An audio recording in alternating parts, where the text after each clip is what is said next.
Kita akan lanjutkan poin yang ke-26.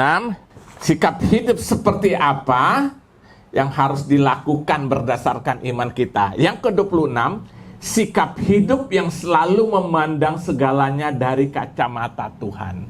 Jadi orang yang beriman melihat semuanya, apapun yang terjadi selalu pakai kacamata Tuhan. Dia tidak akan melihat dari apa? Dari kacamatanya dia sendiri, tapi dia selalu melihat daripada kacamata Tuhan. Nah, coba saudara lihat dalam Kejadian 50. Saya baca dari ayat 15 saja biar saudara agak sedikit ngerti cerita ini. Ya, dari ayat ke-15.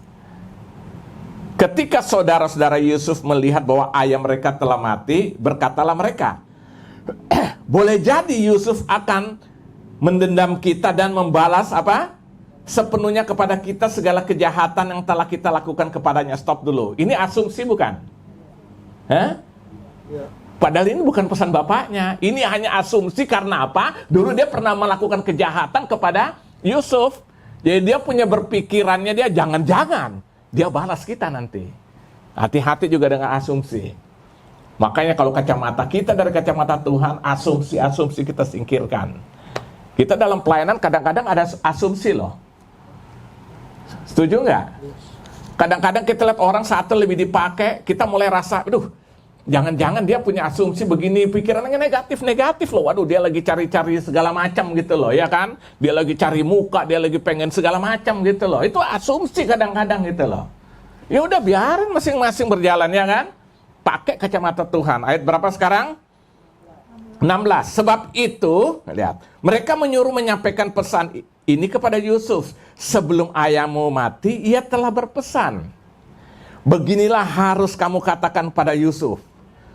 Ampuni. Jadi ini dia suruh nyampaikan pada orang lain untuk menyampaikan pesan ini kepada Yusuf. Waktu Yusuf sudah menjadi menteri, jadi perdana menteri.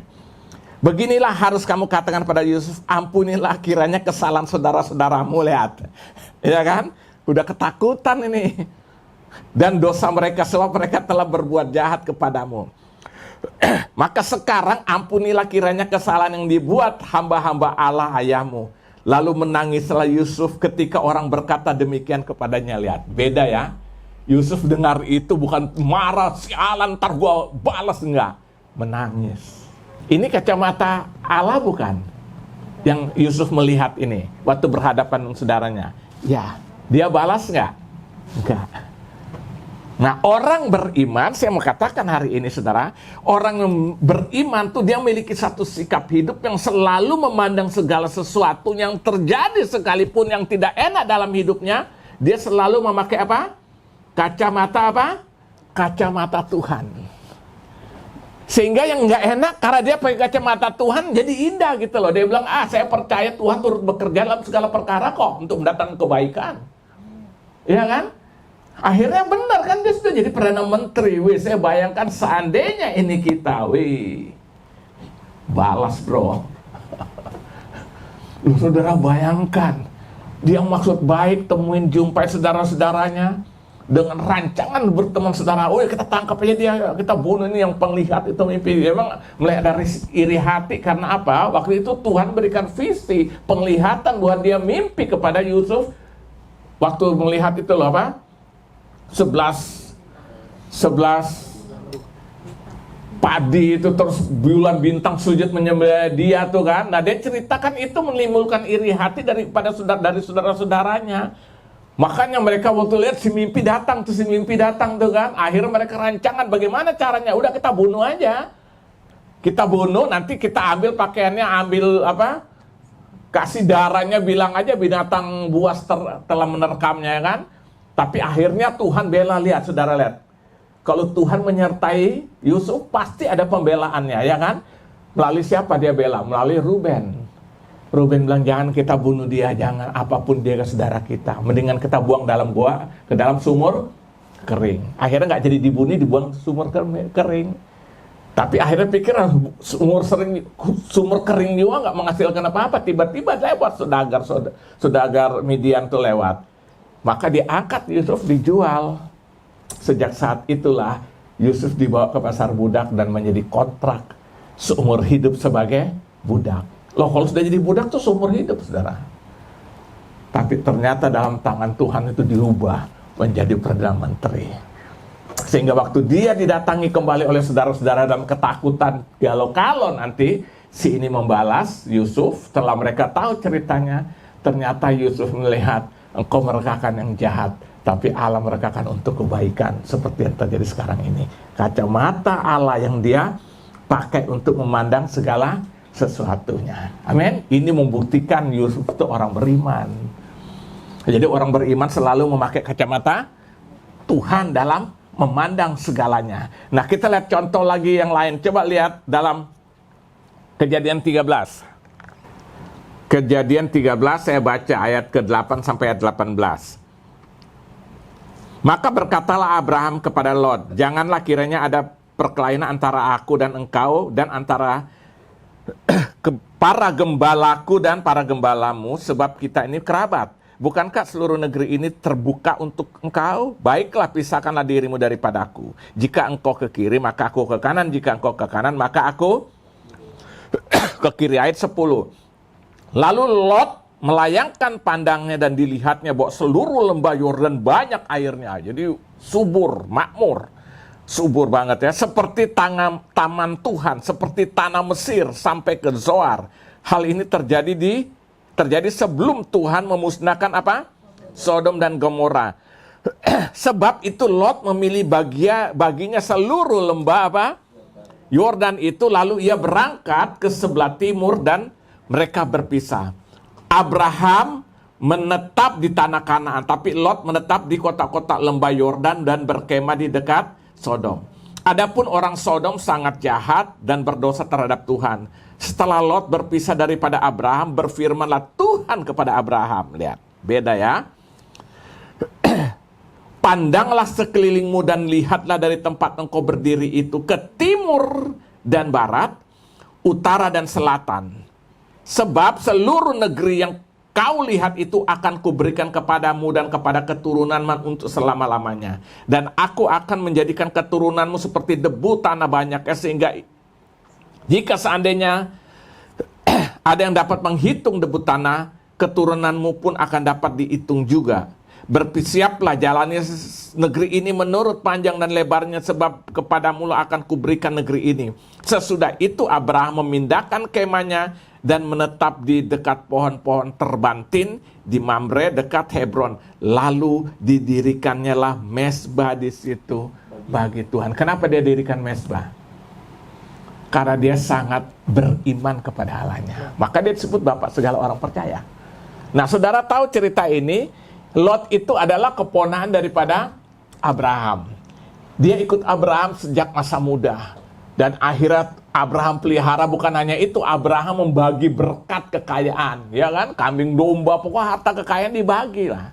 Akhirnya apa? Lot juga kebagian berkat itu. Sampai satu saat, saudara lihat, rupanya sering ribut antara gembala-gembala kambing domba yang dimiliki Abraham dengan Lot. Lalu Abraham berpikir kalau begini lama-lama dia dengan keponannya ribut, saudara. Jadi Abraham ini luar biasa nggak? Lihat. Dia mengalah loh. Lalu apa? Dia bilang akhirnya kepada Lot, daripada ntar lama-lama kamu dengan aku ribut kan? Sekarang sudah kita pisahkan diri. Kalau kamu ke timur, aku ke barat, kamu ke utara, aku ke selatan. Nah sekarang kamu pilih deh tanah duluan, lihat. Kurang enak apa? Keponaannya loh ini. Ikut dia yang besarkan, dia pelihara, dia berkati. Sekarang dia beri kesempatan. Nah Lot lihat apa? Daerah Yordan yang subur gitu kan. Dia lihat airnya, lalu dia ambil keputusan, gue pilih ini. Ini kurang ngajar banget nih ya kan. Kurang ngajar sama omnya nih. Iya kan? Sisanya baru apa? Lot yang ambil. Tapi dasar karena Abraham yang ambil. Tapi di sini kita lihat, kalau namanya dalam tangan Tuhan tuh tandus itu, saya selalu bilang, orang kutuk pun yang jahat berubah jadi berkat. Yang tandus menjadi berkat. Amen. Karena Tuhan itu memberkati kita tidak tergantung keadaan. Orang dia ngatur semuanya ya kan. Akhirnya dapat yang sisa-sisa, saudara lihat. Tapi di situ Tuhan memberkati Abraham.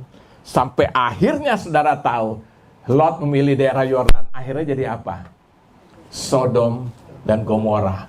Api Tuhan turun hanguskan seluruh Sodom dan Gomora itu ya kan. Saudara lihat, karena hidupnya udah berantakan, tidak karu-karuan. Saudara lihat, Abraham masih punya hati yang mengasihi keponakannya. Dia masih berdoa tawar-menawar dengan Allah. Seandainya ada sekian, gimana engkau akan habisin? Tuhan bilang enggak. Terus sampai akhirnya sampai 5 orang pun enggak ada. Tinggal Lot dan istrinya. Lot istrinya juga menoleh ke belakang jadi tiang garam, ya kan? Dan akhirnya apa? Lot yang ikut keluar dengan Abraham. Saudara lihat nih, salah satu contoh kita lihat. Abraham betul dapat sisa-sisa tanah yang sudah dipilih oleh Lot lebih dahulu. Tapi saudara lihat, karena dia melihat semuanya dengan kacamata Tuhan, dengan kacamata Allah sebagai orang yang beriman, akhirnya berkat Tuhan tercurah dalam kehidupannya. Amin. Makanya Paulus bilang kan, Abraham sempat berkata, sekalipun tidak ada dasar untuk berharap, tapi Abraham berharap juga. Roma pasal berapa tuh? 4 ayat ke-18. Jadi saya ingin katakan begini saudara, kacamata memandang kita tuh sangat menentukan. Keadaan semua bisa sama, kayak sekarang lah. Kita hidup satu era kehidupan yang gak zaman sekarang saudara. Nah sekarang tinggal sudut pandang kita, memandang kita bagaimana dengan keadaan seperti sekarang. Nah orang beriman itu menentukan sudut pandangnya. Amin. Sudut pandang kita, kacamata yang kita pakai itu memandang segala sesuatu sangat menentukan saudara. Lihat Abraham seperti itu, Yusuf seperti itu. Kacamata yang dia pakai bukan lagi kacamata duniawi, bukan kacamata manusia, tapi dia memakai kacamata Allah. Artinya apa? Ayo kita belajar memandang segala sesuatu berdasarkan firman. Amen. Bukan enak gak enak hati kita. Kita ini punya emosi itu labil saudara.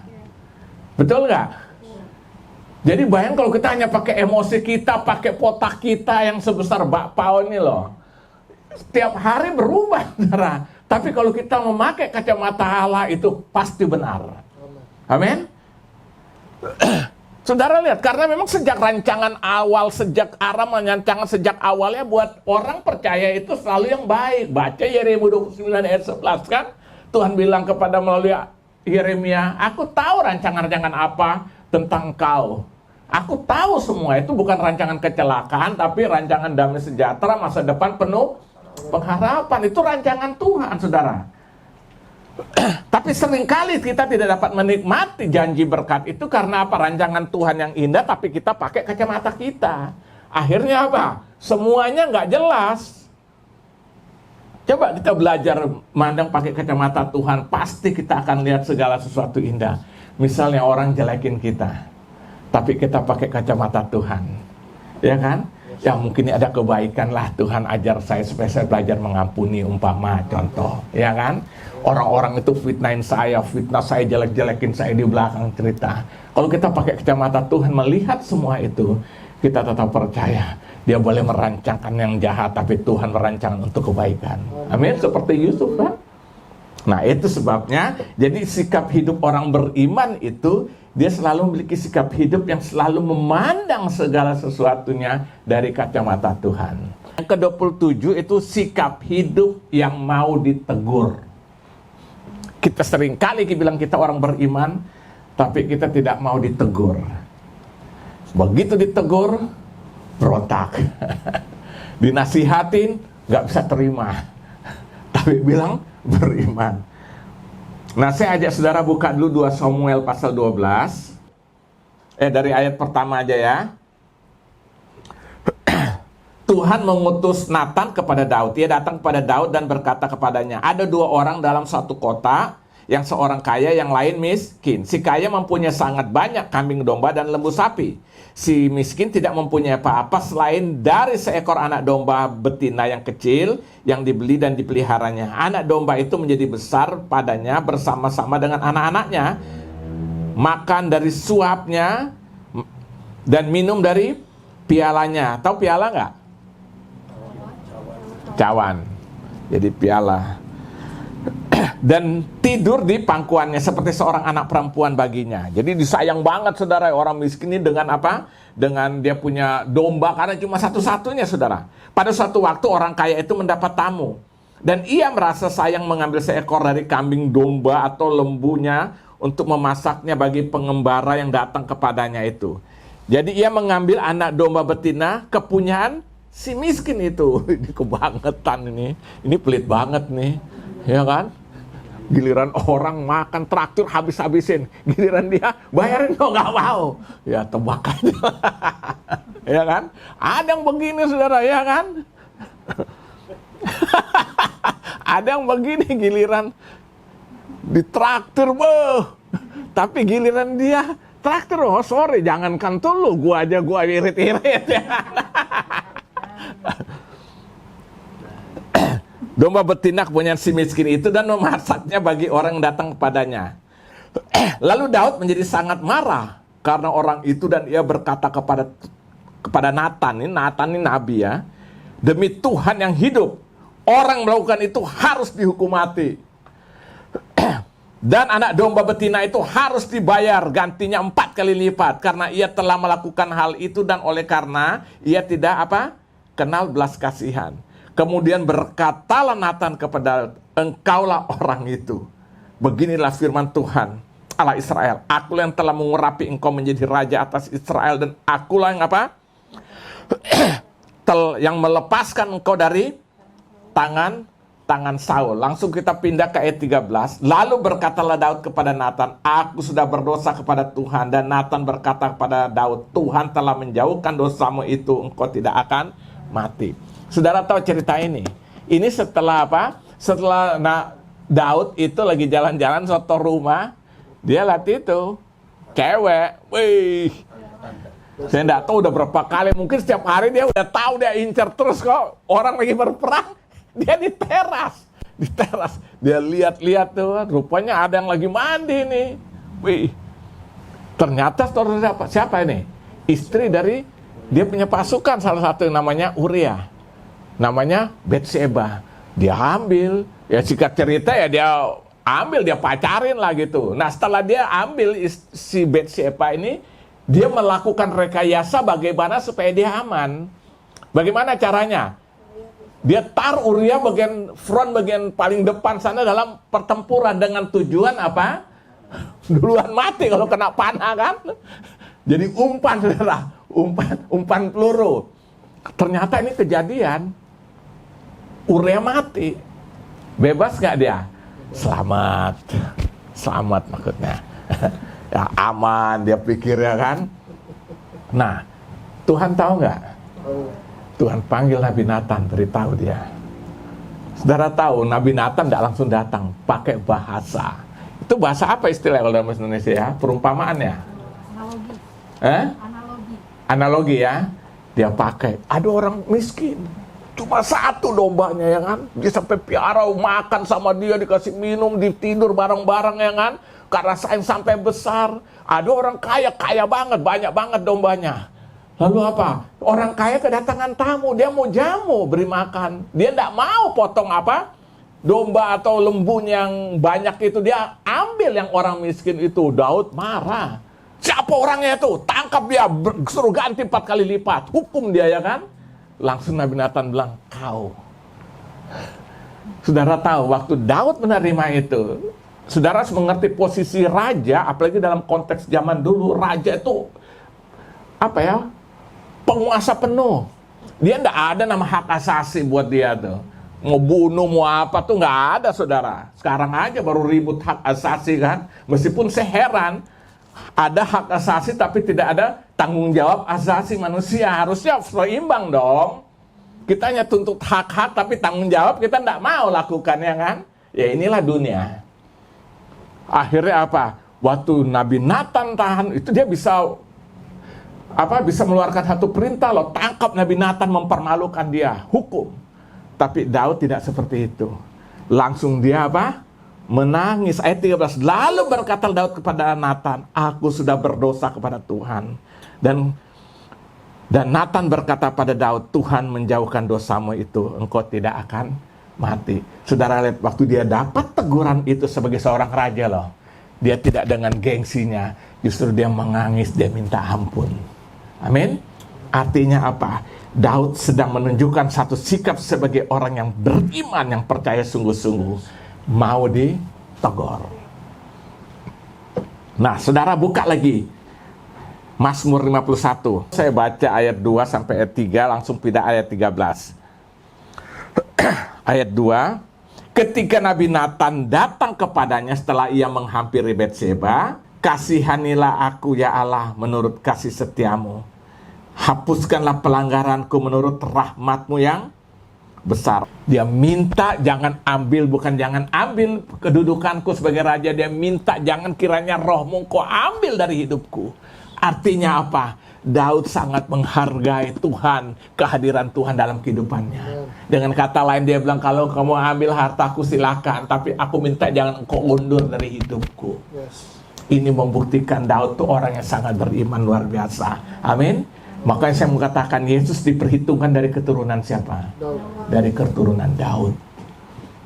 Jadi saudara lihat di sini sikap hati yang mau ditegur inilah yang Tuhan minta dari kita semua malam ini sebagai bukti kalau kita orang yang beriman.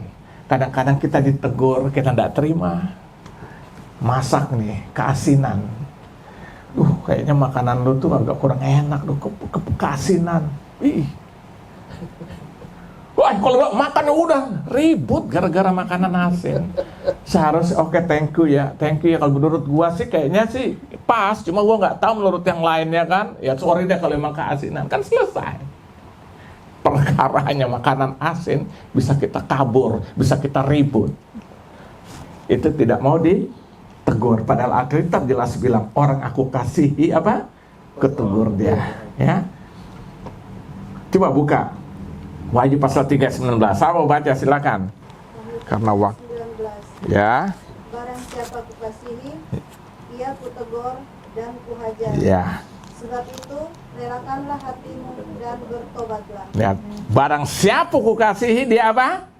Ketegur dan kuhajar. Jadi kalau kita ditegur Tuhan, kita diingatkan Tuhan, berarti Tuhan mengasihi kita enggak? Ya. Kadang-kadang Tuhan mulai mengingatkan. Mengingatkan belum juga mau berubah, dia mulai menegur, ya kan? Belum juga dihajar. Makanya dalam Ibrani 12 ayat 5 sampai 8 itu kan dijelaskan di manakah dapat seorang ayah yang tidak menegur, menghajar anak-anaknya. Justru kalau kita ditegur, diajar, kita dianggap sebagai anak-anak yang sungguh. Amin. Kalau yang tidak dihajar apa? Anak-anak gampang, ya kan? Itu anak tetangga. Kira-kira gitu ya kan. Jadi waktu kita ditegur oleh siapapun itu kadang-kadang kalau sebagai orang percaya kita pray Tuhan bisa pakai siapa aja untuk menegur kita. Tuhan pakai Nathan untuk menegur siapa? Untuk menegur Daud. Tapi dia terima teguran itu ya kan. Sampai akhirnya lihat ya itu hatinya tuh sungguh-sungguh berkenan. Makanya hari ini saudara kita harus belajar seperti itu. Nah, buka Amsal 27 ayat 5. Siapa mau baca silakan. Amsal 27 ayat 5. Ya. Lebih baik teguran yang nyata-nyata daripada kasih yang tersembunyi. Ya, lebih baik teguran yang nyata daripada kasih yang tersembunyi. Kasih tidak dinyatakan, ya kan? Hanya bilang mengasihi tapi kita tidak buktikan. Lebih baik teguran yang nyata. Lebih baik apa?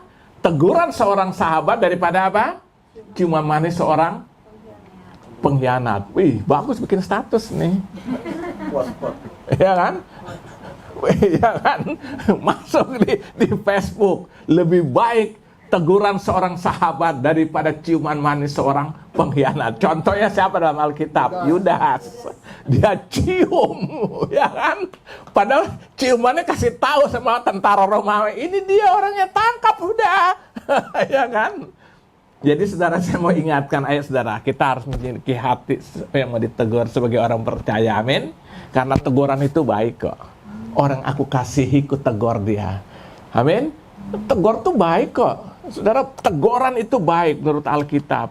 Kalau orang angkat-angkat kita, puji-puji duit terus tuh, hati-hati saudara. Itu dia menjerumuskan kita saudara. Justru kalau dia kasih tahu, hati-hati lu. Memang kadang-kadang gak enak. Jujur, kita nih punya telinga, kita punya hati, punya emosi. Apalagi emosi kita kan labil kan. Pas dikasih tahu, pas lagi keadaan gak enak ya kan. Bisa marah. Tapi ya kalau udah gitu cepatlah sadar ya kan. Paling enggak ya 5 menit, 10 menit, setengah jam lah ya kan. Maka jangan terlalu bereaksi yang berlebihan, maksud saya gitu loh.